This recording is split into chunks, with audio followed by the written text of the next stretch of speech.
저 온풍기를 좀 꺼주시면 좋겠습니다.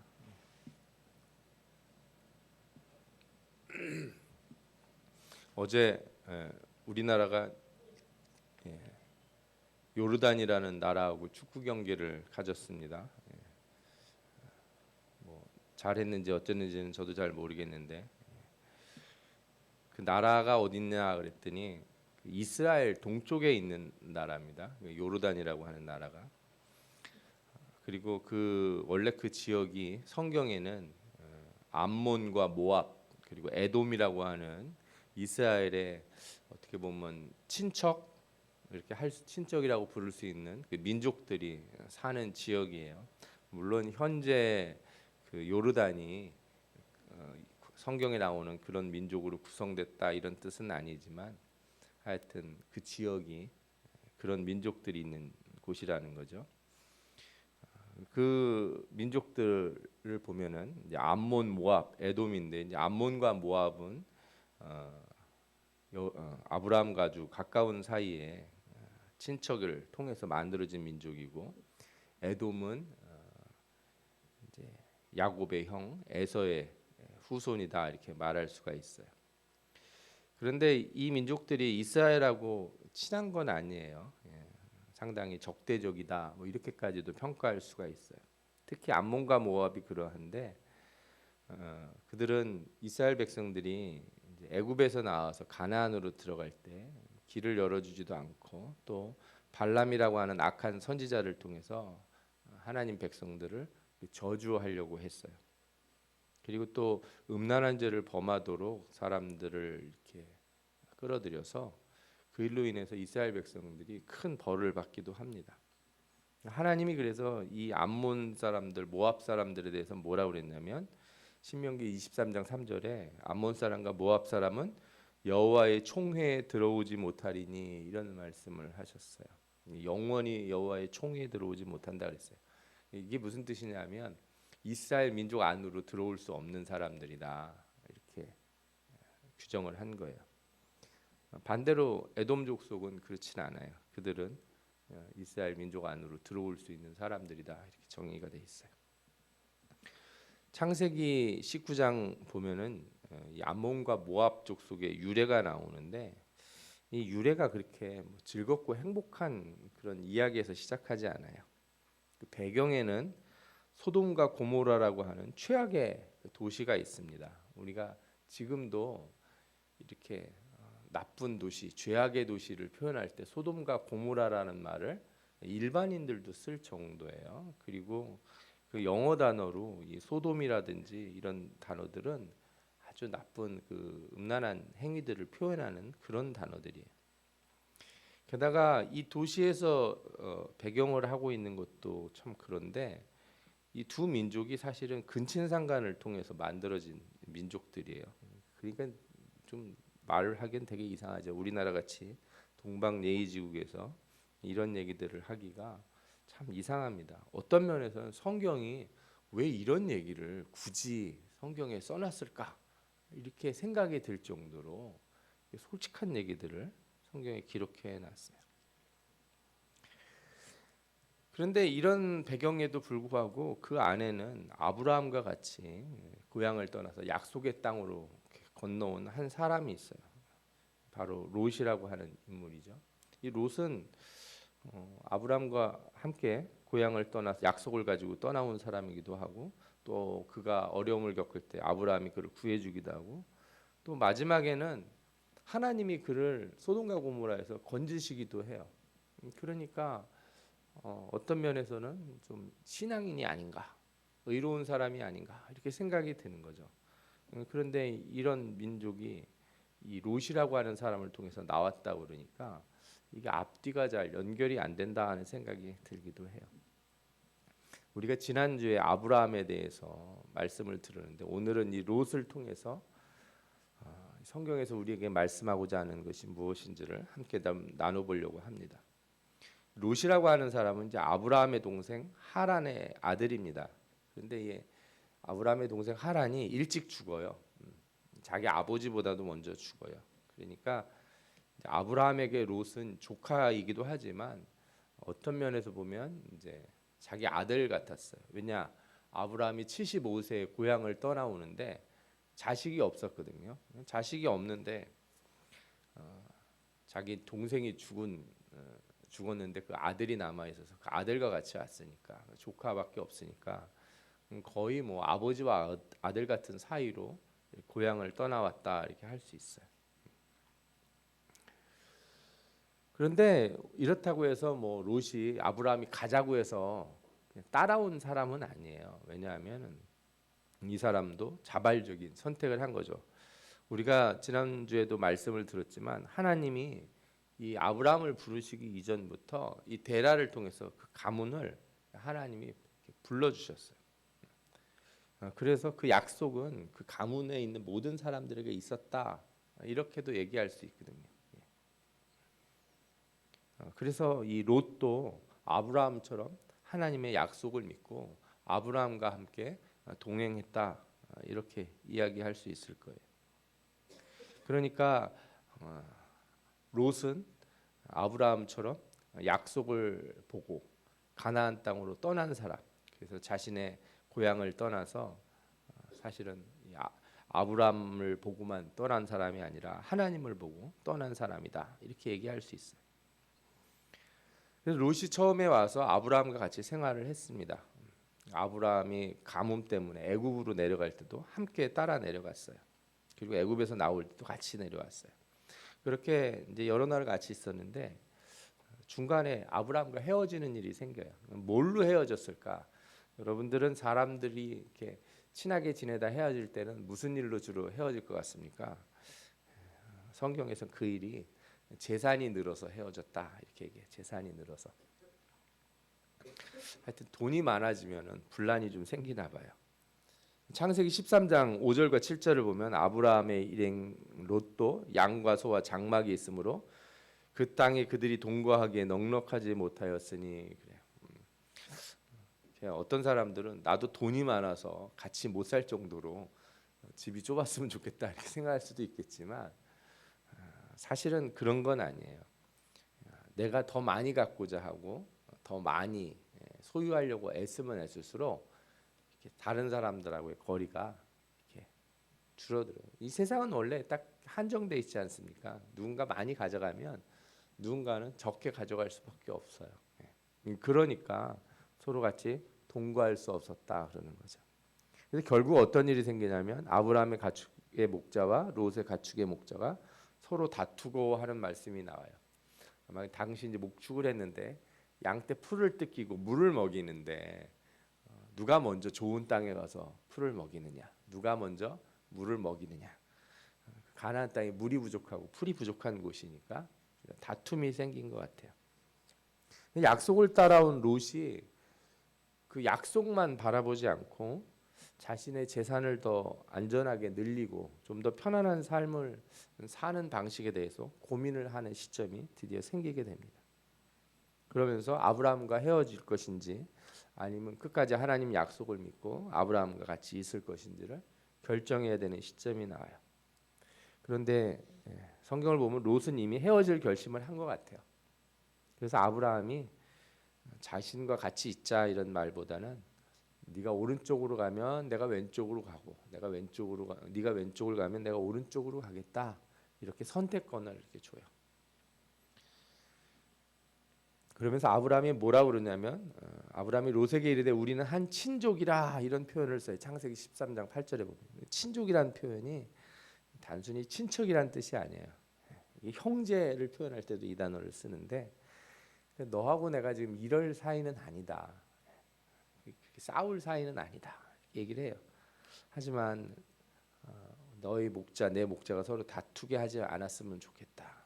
땅이 있으니까 내가 좌를 하면 내가 우를 하고 내가 우하면 내가 좌하리라. 이렇게 해요. 그래서 아브라함은 하나님을 믿고 선택권을 롯에게 줍니다. 롯이 쭉 살펴봐요. 어느 쪽으로 가면 좋을지, 어디가 성장성이 좋을지. 부동산을 보는 눈이 있었는지 롯이 어디를 봤냐 하면 동쪽을 이렇게 봅니다. 동쪽을 보니까 거기가 요단 지역인 거예요. 앞서서 제가 요르단 얘기를 했잖아요. 이스라엘 동편을 보니까 거기는 물이 넉넉하더라 하는 말씀이 나요. 물이 넉넉하더라. 그리고 소돔과 고모라를 멸하시기 전이었으므로 여호와의 동산 같고 애굽 땅과 같더라 이런 표현이 나와요. 롯이 약속의 땅을 떠나는 데 있어서 가장 중요하게 본 것이 무엇이냐? 그건 이제 물이 얼마나 넉넉한지를 본 거예요. 쉽게 말하면은 가서 이렇게 내 재산 잘 불리고 내 양들이나 소 잘 먹일 수 있고 살기 편한 곳. 여러분들이 이 말씀을 잘 좀 생각해 줬으면 좋겠어요. 내가 인생에서 어떤 결정을 할 때, 그죠?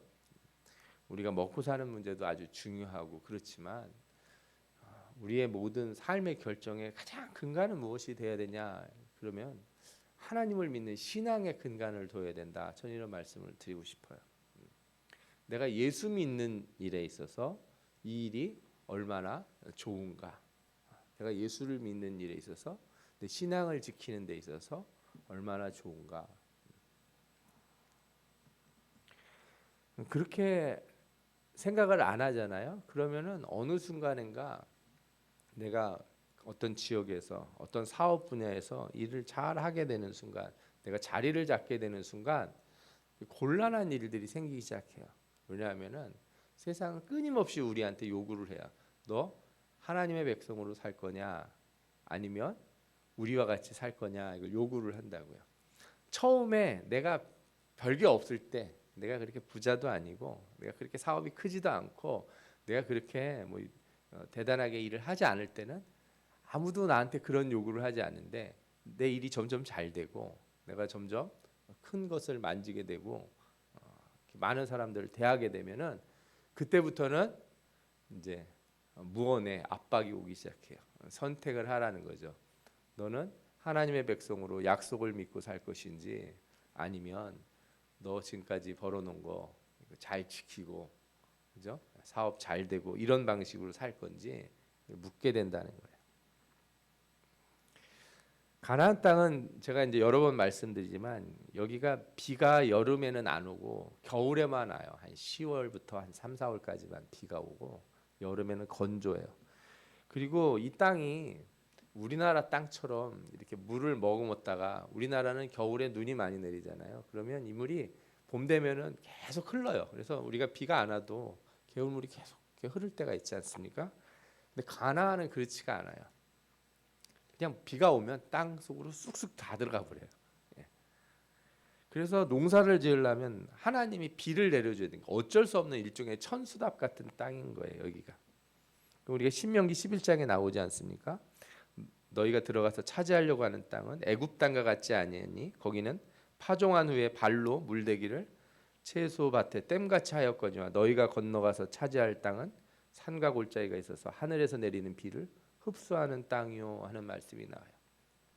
애굽은 대충 해도 농사가 잘 되는 그런 물이 풍부한 땅인데 여기는 물을 머금질 않아서 그냥 다 빨아들이니 하나님이 제때제때 비를 안 내리면 안 된다는 거예요. 그래서 이 롯이 하나님의 은혜를 구한다기보다는 그냥 자기가 살기 좋은 곳을 먼저 찾았어요. 그리고 성경에서는 그가 찾은 땅을 뭐하고 비교를 했냐면 두 가지 단어를 쓰는데, 하나는 하나님의 동산 같고 또 하나는 애굽 땅과 같다 이렇게 써놨어요.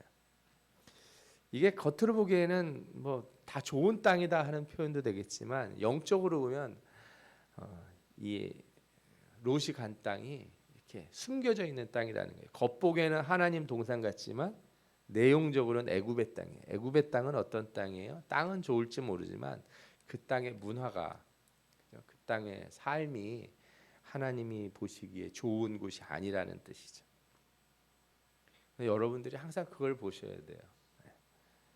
내가 거하는 곳, 내가 가려고 하는 직장, 내가 가려고 하는 그 어떤 사업의 영역, 내 삶의 터전들, 이런 곳이 과연 하나님의 뜻에 부합하는가. 그래서 우리가 항상 그런 기도를 해야 돼요. 청년 때부터 학생 때부터, 그죠? 사업을 하시는 분들도 항상 기도해야 돼요. 나의 사업이 번창하는 것 이전에 내가 하나님의 땅에서, 그죠? 하나님의 약속 가운데 사업이 번창하는 게 중요한 거지. 그죠? 세상 가운데서 세상과 어울려서 무조건 잘 되고 돈을 많이 버는 게 중요한 건 아니라는 것을 알고 우리가 하나님 앞에 그런 기도들을 좀 해야 됩니다. 그래서 롯이 이제 요단 지역을 택하고 동쪽으로 옮겼다 하는 말씀이 성경에 나와요. 좀 어려운 얘기지만 성경에서는 동쪽으로 나가는 것을 이렇게 하나님에게서부터 멀어진다 이런 표현을 많이 써요. 그래서 동쪽에서부터 오면 항상 이제 하나님께로 오는 거고 동쪽으로 떠나면 하나님께서부터 멀어지는 이런 그런 특징들이 있어요. 그래서 이 롯이 동쪽으로 떠나죠. 그리고 거기에는 도시들이 있었어요. 아브라함과 롯은 도시에서 사는 사람들이 아니라 텐트를 치고 유목을 하는 사람들인데 이제 롯이 처음에는 이렇게 텐트를 치고 이렇게 양들과 소를 막 기르다가 저기 보니까 도시가 있는 거예요. 그래서 점차 장막을 도시 쪽으로 옮겨요. 그래서 성경에 뭐라고 나오냐면 롯은 그 지역의 도시들에 머무르며 장막을 옮겨 소돔까지 이르렀더라 이렇게 표현이 돼요. 그러니까 처음부터 세상 사람들 사는 데로 훅 들어간 게 아니라 처음에는 그렇지 않았다가 점점 옮겨서 결국에 어디로 안으로 들어가냐? 소돔 땅 안으로 들어가 버려요. 그리고 성경이 이렇게 말합니다. 소돔 사람은 여호와 앞에서 악하며 큰 죄인이었더라. 그러니까 물이 좋고 기름진 땅, 뭐 잘 될 것 같은 곳, 그곳에 사람들이 모여 있었는데 그곳이 바로 악의 도시의 대명사라는 소돔이라는 것이. 이 시점이 롯이 고향을 떠나서 가나안에 왔을 때 가졌던 그 약속을 상실하던 때예요. 하나님이 왜 떠나라고 했는지, 그죠? 왜 가나안으로 가라고 했는지를 이유를 완전히 잊어버리게 되는 거죠. 그리고 그는 자신이 잘 되는 땅을 자신이 스스로 고르고 그쪽으로 갔어요. 성경에 보면 가나안으로 가면 하나님 복을 주신다 이렇게 되어 있었지만 그 문자적인 의미에서 그냥 믿지 않고 아무렇게나 가기만 하면 뭐 부자가 된다 이런 뜻이 아니에요. 하나님을 의지하고 하나님이 주시는 그 섭리를 따라서 살아야 된다. 그때 우리가 복을 받는 거지. 그냥 정해진 곳에 가기만 하면 복을 받는다는 건 아니거든요. 그래서 결국에 이 롯은 가나안을 벗어나서 다른 동네로 이렇게 옮기게 됩니다.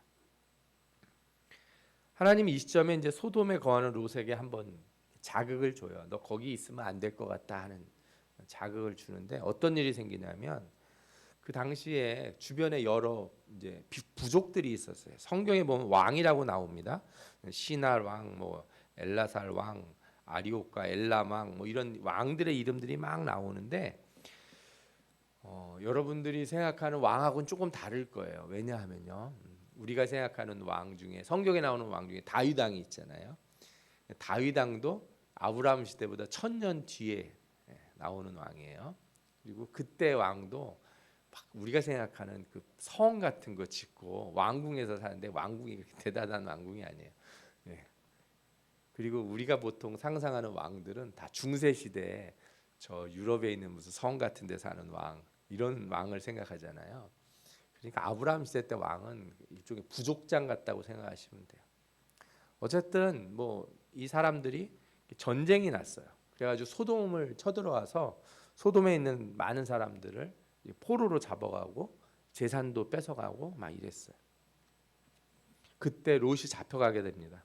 그리고 이 소식이 아브라함에게 전해져요. 그래서 아브라함도 일종의 족장이지 않습니까? 그 자신이 데리고 있는 병사들을 데리고, 그렇죠? 자기 하인들이겠죠. 평상시에 훈련을 하던 하인들을 데리고 가서 롯을 구출해 옵니다. 그리고 빼앗겼던 재물도 다 찾아가지고 와요. 이게 창세기 14장에 나옵니다. 이렇게 창세기 14장에는 이제 승리하고 돌아오는 아브라함을 맞이하는 소돔 왕과 살렘 왕 멜기세덱 얘기가 나와요. 이 멜기세덱은 참 신비로운 사람인데 하나님의 제사장과 같은 사람이었어요. 아브라함은 이 멜기세덱에게 이렇게 자신이 가지고 있는 것의 10의 1을 드려요. 그리고 멜기세덱이 아브라함을 축복을 합니다. 근데 뭐 중요한 건 이 멜기세덱 이야기가 아니라 여기서는 롯의 이야기가 하나도 등장을 안 한다는 거예요. 자기가 이제 아브라함을 떠나서 소돔으로 옮겨왔는데 그러다가 사고가 터져서 포로로 잡혀갔잖아요. 근데 삼촌 아브라함이 와서 자신을 구출해 줬어요. 근데 아브라함한테 감사합니다. 고맙습니다. 내가 하나님 말씀 듣고 그 약속의 땅에 머물렀어야 되는데 그러지 않고 그냥 나 좀 잘 살겠다고 딴 데 떠나서 참 그렇습니다 하고 뭐 후회를 한다든지 회개를 한다든지 뭐 이런 게 전혀 없어요. 아브라함이 구해줬는데 뭐 사의를 표한 것도 없어요. 그리고 그 뒤로는 이제 롯의 이야기가 나오지가 않아요. 근데 저 같았으면은 그런 일을 당하면 내가 하나님의 약속 믿고 따라왔다가 이렇게 떠나고 나서 이런 일이 생겼으니까 한 번쯤 되돌아볼 수가 있잖아요.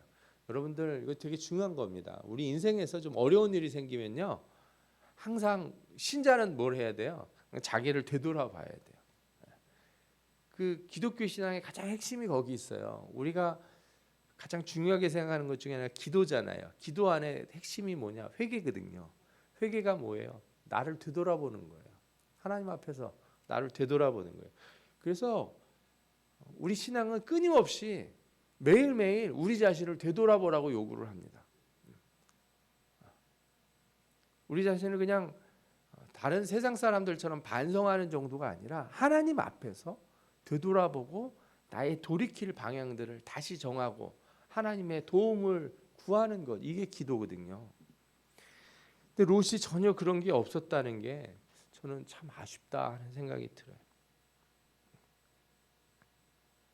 아무런 감사도 아무런 고민도 없이 되돌아간 것인가? 혹은 고민은 했지만 그 전에 살던 곳이 더 좋다고 생각해서 돌아갔는지, 그렇게 롯은 소돔에서 나올 기회를 이렇게 놓쳐버립니다. 다시 소돔을 선택하고 그리로 돌아갔다는 거예요. 그러다가 한 14년에서 15년 정도 지나서, 정확히 날짜는 연도는 말하기는 좀 어려운데 하여튼 그 정도 됐어요. 13년보다는 더 시간이 지나서 아브라함이 이제 하나님이 소돔을 심판하기 위해서 땅에 내려오세요. 하나님의 사람들이 그래서 길을 가다가 아브라함을 만납니다. 사실 정확히 얘기하면 아브라함 집에 이미 일부러 들린 거죠. 그래서 그때 아브라함에게 얘기를 해줘요. 여호와께서 또 이르시되 소돔과 고모라에 대한 부르짖음이 크고 그 죄악이 심히 무거우니 내가 이제 내려가서 그 모든 행한 것이 과연 내게 들린 부르짖음과 같은지 그렇지 않은지 내가 보고 알려하노라. 그러니까 하나님께서 소돔과 고모라를 벌하시기 위하여 최종적으로 확인하러 오시겠다, 그렇게 하신 거예요. 아브라함이 그 얘기를 듣고 누굴 생각했습니까? 거기 내 조카 롯이 사는데 어떡하지? 하나님 앞에 기도를 합니다. 부탁을 합니다. 뭐라고 하냐면, 하나님 혹시 그 성에 의인 50명이 살면 멸하지 않으시겠습니까? 이렇게 물어봐요. 그때 하나님이 50명? 50명만 있어도 내가 멸하지 않겠다 그래요. 그런데 아브라함이 아무리 생각해도 그 동네에 50명의 착한 사람이 없을 것 같아요. 의로운 사람이. 그래서 혹시 5명 빼서 45명은 안 되겠습니까? 이렇게 물어봐요. 하나님이 45명도 내가 봐줄 수 있다.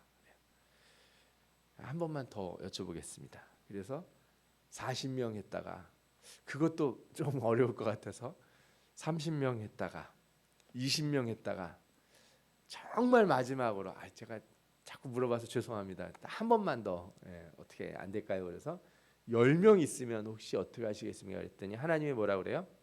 10명만 있더라도 내가 그 성을 멸하지 않겠다. 그 큰 성에 10명의 의인이 없어서 하나님이 소돔과 고모라를 치시겠다 이렇게 얘기하는 거예요. 그 얘기를 마치고 하나님의 사람들이 소돔으로 갑니다. 아브라함은 제발 10명이 있었으면 하고 바라겠을 거예요. 그래도 롯이 있으니까 롯이 자기 주변에 10명의 사람은 좀 만들어 놓지 않았을까, 이런 생각을 했을 수 있을 거예요.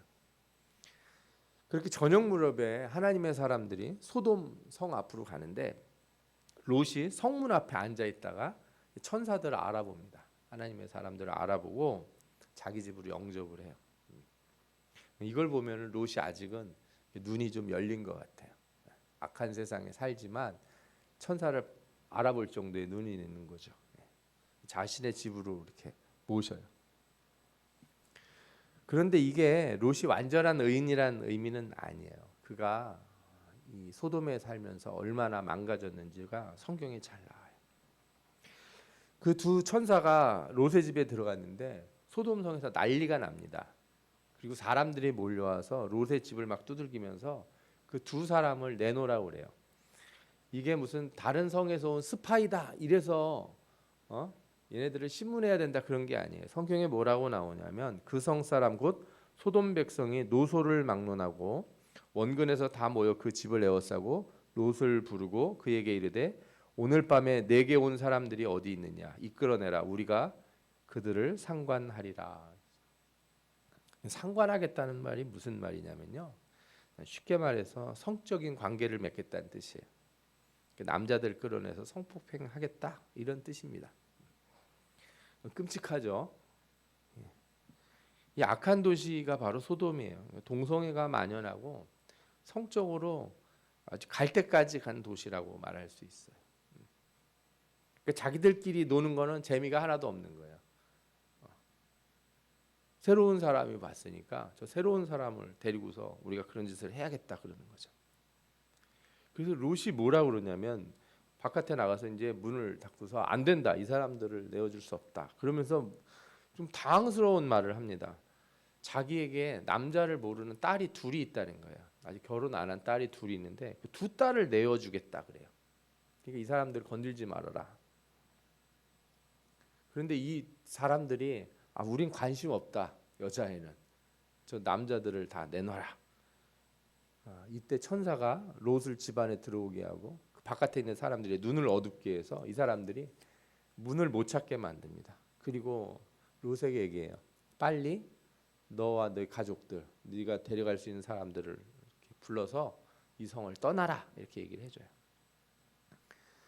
이 부분을 보면 롯이 얼마나 이렇게 그 소돔에 살면서 망가졌는지를 알 수가 있어요. 그가 천사를 알아보긴 했는데 그가 자신에게 닥친 일에 대해서 행동하는 태도를 보면 그가 얼마나 소돔에 살면서 그 악한 생각들이 악한 것들을 많이 보면서 자신이 물들었다는 걸 그대로 드러내는 거예요. 여러분 이걸 아셔야 돼요. 그러니까 우리가 죄를 져서만 죄인이 되는 게 아니에요. 나쁜 짓 하는 사람들을 계속 보잖아요. 그러면은 그게 그냥 그럴 수도 있지 이런 생각이 머릿속에 들어올 때가 있어요. 제가 이 말씀을 준비하다가 그런 생각이 들었어요. 예전에 텔레비전에서 영화 같은 거 예전에는 이제 지금처럼 케이블 이런 게 없으니까 영화를 보려면 토요일 날 저녁에 주말에 영화 뭐 이런 걸 합니다. 그죠? 그러면은 가족들이 이렇게 모여서 보곤 그랬어요. 그 당시에 그런 TV에서 보면 오늘 저녁에 무슨 영화를 하는데 그 영화 절대 놓치지 마십시오. 뭐 이렇게 설명하던 어떤 분이 있었어요. 그분이 그런 얘기를 하면 가족들이 모여서 오늘 저녁에 한 10시쯤에 하는 그 영화를 우리 한번 보자. 뭐 영화관 가서 영화 보는 게 너무 어려웠던 시절이니까요. 그죠? 근데 그 당시에 이제 영화를 보다가 서양 영화들이니까 키스하는 장면들이 나오잖아요. 그러면 민망해서 가족들이 채널을 슬그머니 다른 데 돌린다든지 잘 안 본다든지. 저희 시대는 그 정도였는데 저보다 더 옛날에는 극장에서 이렇게 그 유명한 배우들 있잖아요. 신성일 씨, 엄영란 씨가 이렇게 손만 잡아도 막 극장 안에서 소리를 치고 그랬대요. 어머 세상에 막 이러면서. 근데 요즘 TV에서는 아무도 그런 생각을 안 해요. 옷을 얼마나 요란스럽게 입고 나오는지 가수들이 TV에서 나오는 걸 보면 저러고 어떻게 돌아다니고 저 사람들 앞에서 저럴 수가 있는가 하는 것들이 그냥 만연해 있어요. 그런 걸 쭉 보던 우리들 자신이고 우리 아이들이고 우리 세대들 청년들 학생들이어서 이들이 그런 걸 볼 때 전혀 이상하다, 뭐 민망하다, 아니면 저거는 너무 좀 세속화됐다 이런 생각들을 안 하게 되는 거예요. 예전에 이 동성애 반대 운동을 하는 분들의 이제 그 세미나에 가서 얘기를 들었는데, 동성애 쪽에서 이렇게 가장 많이 하는 활동이 뭐냐? 영화나 문화를 만드는 거예요. 음악을 만들고. 그래서 여러분들, 동성애 감독들이 이렇게 많아서 이들이 만드는 영화가 뭐예요? 동성애도 아름다운 사랑이다. 이런 거를 영화로 많이 만들어내요. 그래서 본 사람들이 자신은 동성애 취향이 없어도 동성애를 하는 사람들에 대해서 이상하게 생각하지 않도록 저항감을 줄이려고 그렇게 애를 쓴다는 거예요. 그게 문화 전략이라는 거예요. 문화 침투 전략이라고 하는 것들이. 세상에 그런 것만 있는 게 아니에요. 여러분들 뉴스나 신문이나 이런 데서 어떤 사람들이 요런 방법으로 세금을 안 내고 요렇게 뭐 나쁜 짓을 했더라. 어디서 사기를 해서 요렇게 했더라. 또 왜 이렇게 뉴스나 이런 거는 또 자세히 가르쳐 주는지 몰라요. 또 인터넷에 보면 그런 방법도 자세히 나와 있어요. 그러니까 많은 사람들, 청년들 이런 사람들이 어떻게 하면 그렇게 쉽게 돈 버는 방법을 할까? 그걸 뒤져보고 찾는다는 거예요. 그리고 그렇게 해서 돈을 버는 것에 대해서 꺼리낌이 없어요. 아, 그게 뭐가 문제야? 저 사람들도 다 저렇게 하는데, 남들도 다 저렇게 사는데. 뿐만 아니라 신자들도 그런 거죠. 자신이 스스로 일부러 능동적으로 그런 일을 하지 않아도 자기 자녀들이 그렇게 한다든지 자기 주변에 누가 그런 일을 하는 데 있어서 적극적으로 막지 않아요. 그 사람 나름의 수단이 있어서 그런가 보지 하고서 그냥 그거를 허용해 주는 거예요. 나는 예수를 잘 믿어서 나는 어쨌든 구원받기 위해서 내 마음에 그건 좀 거리적거리니까 나는 안 하겠지만, 내가 다른 사람들이 그렇게 하는 것까지 굳이 그걸 말려야겠냐 이런 생각을 하고 사는 거죠. 그렇게 사는 사람이 누구냐? 바로 롯이에요. 자신은 소돔의 문화에 어울리지 않았지만 자기도 모르게 입에서는 뭐라고 나와요? 내 딸 데리고 가서 그런 짓을 해라.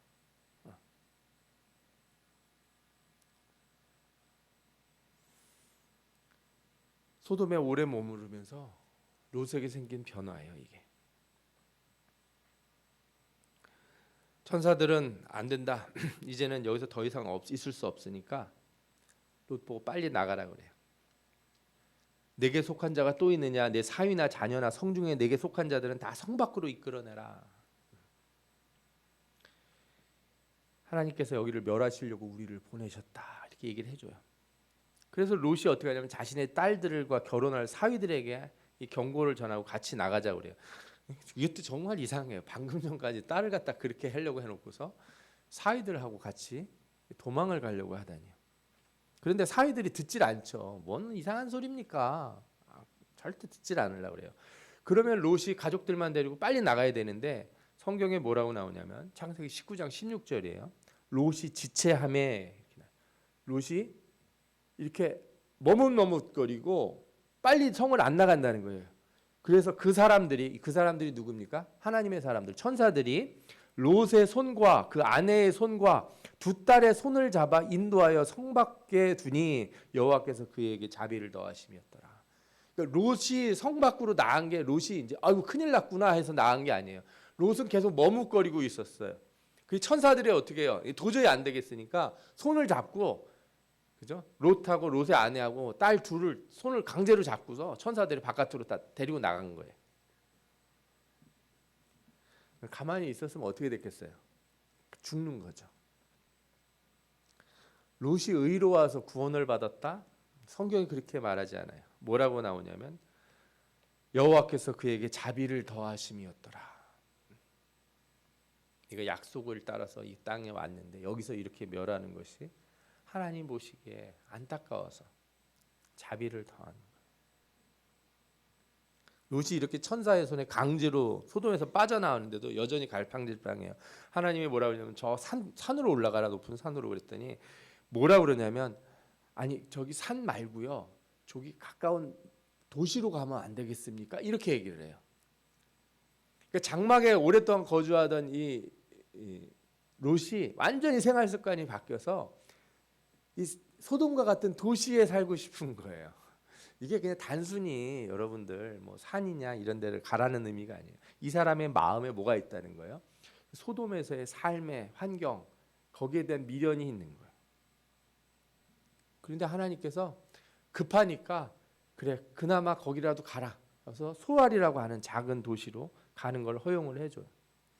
그때 하늘에서부터 이제 소알에 도착할 때 하늘에서부터 유황과 불이 내려서 소돔과 고모라를 태웁니다.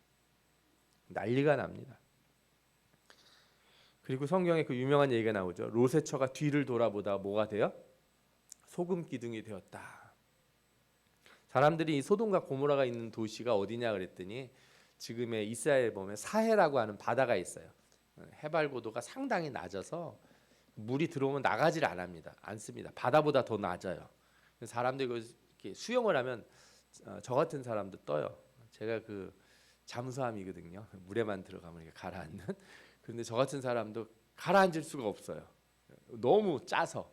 대신에 그 물에서는 수영을 30분 뭐 이렇게 넘게 하면요 큰일 납니다. 몸에서 수분이 다 빠져나가서 짠물이니까 손이 쪼글쪼글해지겠죠. 거기에 있다고 생각을 해요. 그래서 거기 있는 소금 기둥들이 다 저게 롯의 처가 아니냐 뭐 이런 얘기를 하시는 분들이 있었어요. 어쨌거나 이 롯은 소알에서 이제 있게 되는데 그러다가 거기도 두려워서 처음에 천사가 가라고 했던 산으로 갑니다. 그리고 동굴에서 자기 두 딸과 거주하게 돼요. 겁이 나는 거죠. 이야기가 여기서 끝나버리면 롯이 그렇게 해가지고 결국 이렇게 됐구나 이렇게 생각할 수가 있는데 여기서 이 두 딸이 우리가 상상할 수 없는 일을 생각하고 그걸 실행에 옮깁니다. 자신들이 이제 누구와 결혼할 수도 없고 여기서 이렇게 살면 어떻게 되겠냐 그러면서 아버지에게 술을 마시게 하고 그리고 그 아버지를 통해서 자손을 얻겠다 이런 생각을 해요. 우리나라는 도저히 생각할 수가 없지 않습니까? 동방예의지국에서 성경에서도 그리고 이런 거는 율법에서 보면 이거는 이렇게 사형에 처하라 이렇게 돼 있어요. 죽이라고. 그런데 이 두 딸이 어디서 이런 생각을 가졌을까요? 소돔에서 살다가 배운 거예요. 소돔에서 살다가. 롯은 자기 두 딸을 사람들에게 내어주겠다 이런 말을 하고 딸 둘은 이런 식으로를 통해서라도 자식을 얻겠다 이런 생각을 했다는 거예요. 롯의 집이 얼마나 타락했는지 몰라요. 그 결과 어떻게 됐냐? 롯의 두 딸이 아버지로 말미암아 임신하고 큰 딸은 아들을 낳아 이름을 모압이라 하였으니 오늘날 모압의 조상이요 작은 딸도 아들을 낳아 이름을 베남미라 하였으니 오늘날 암몬 자손의 조상이더라. 창세기 19장 36절에서 38절에 나옵니다. 성경은 이렇게 해서 모압과 암몬이라고 하는 민족이 시작되었다는 사실을 전해줘요. 오늘 말씀은 우리가 무엇을 따라해야 되느냐가 아니라 무엇을 따라하지 말아야 되느냐를 너무 잘 가르쳐주고 있어요. 나 자신이 하나님을 잘 믿고 의롭게 산다 하더라도 여러분들 내가 사는 삶의 환경이 어떤지가 너무너무 중요해요. 나는 예수를 오래전부터 믿고 나는 올바른 길로 가고 싶지만 내가 사는 곳, 내가 만나는 사람들이 다 그런 사람들이면 나도 모르게 어떻게 돼요? 그럴 수 있지 하고 자신도 모르게 흘러가게 돼요. 직장에 가서 많은 사람들이 이렇게 크리스찬들이 회식 자리 같은데 갔을 때 곤란을 겪는 거죠. 그리고 거기서 저도 제 옛날 직장 생활을 항상 만나는 사람들이 있어요. 뭐예요? 저한테 막 술 같은 걸 따라주면서 하는 얘기 있어요. 나도 예전에 다 교회 다녔어. 나도 집사였어. 제가 전도를 할 때도 그런 분들을 가끔 만나요. 얘기를 한참 하다 보면 성경에 대해서 좀 아는 것 같아요. 그래서 그럼 예수를 믿으십니까? 이렇게 물어보면 옛날에 다녔었다는 거예요. 옛날에 나도 청년부 때 회장도 하고 중고등부 때 뭐도 하고 그랬다는 거예요. 여러분들 왕년의 신앙으로 천국 가는 게 아닙니다. 왕년에 내가 하나님 잘 믿었다고 해서 지금 내가 되는 게 아니에요. 신자는 항상 그래서 삶의 환경을 조심해서 살펴봐야 돼요. 내가 어디로 갈 것인지, 내가 누구와 함께 있을 것인지. 우리가 살고 있는 세상이 얼마나 악하고 힘든다는 거 여러분들이 더 잘 아시지 않습니까? 나도 모르게, 그죠? 핸드폰만 열어보고 텔레비전만 켜봐도 이 세상에서 쏟아져 오는 문화라고 하는 거는 우리를 아주 쉽게 물들어 버려요. 별로 이상하지 않게 느껴져요. 사람들이 다들 그렇게 한다는 것처럼 우리에게 말해요. 그러나 그 속에 살면 우리도 모르게 우리의 신앙의 문턱이 낮아지고, 그죠? 나도 모르게 한쪽 다리는 세상에, 한쪽 다리는 교회에 걸치고 있는 이상한 사람들이 될 수가 있다는 거예요. 지금의 시대가 혼란하다는 건 뭐 여기저기서 전쟁이 나서 경제가 어려워서가 아니에요. 저는 그보다 더 심한 혼란이 이 세상 가운데 일어나고 있다고 생각이 들어요. 바로 영적인 혼란이에요. 신자들 가운데서도 혼란이 일어나요. 그래서 많은 크리스찬 가정들이 깨어지기도 하고 그것들에 대해서 두려워하지 않아요. 많은 젊은이들이 세상의 문화를 세상 사람들과 같이 어울려 노는 것을 전혀 이상하게 생각하지 않고 그것이 거룩함에 어떤 영향을 주는지도 별로 생각하지 않아요. 그래서 우리는 이 시대에 우리 자신이 어디로 갈지를 정해야 돼요. 좌로 갈 것인가 우로 갈 것인가, 내 사업이 잘 되는 걸로 갈 것인가, 돈 잘 벌고 편한 곳으로 갈 것인가, 이게 중요한 것이 아니고 내가 왜 이곳에 왔었는가, 나는 약속을 여전히 붙들고 있는가, 나는 하나님의 말씀을 따라 순종하기로 결심한 사람인가, 이것을 우리가 되돌아보고 우리 삶에 항상 이 기준으로 우리가 선택의 길들을 나가야 될 줄 믿습니다. 아멘. 그런 사람들만이 세상에 속하지 아니하고 거룩한 자로서, 구별된 자로서, 하나님의 백성으로서 이 세상을 이겨내고 극복할 수 있는 주님의 백성들이 될 줄 믿습니다. 여러분들이 이런 큰 은혜의 사람들, 약속을 붙들고 살아가는 신앙인들이 되기를 축원합니다. 아멘. 우리 기도하겠습니다.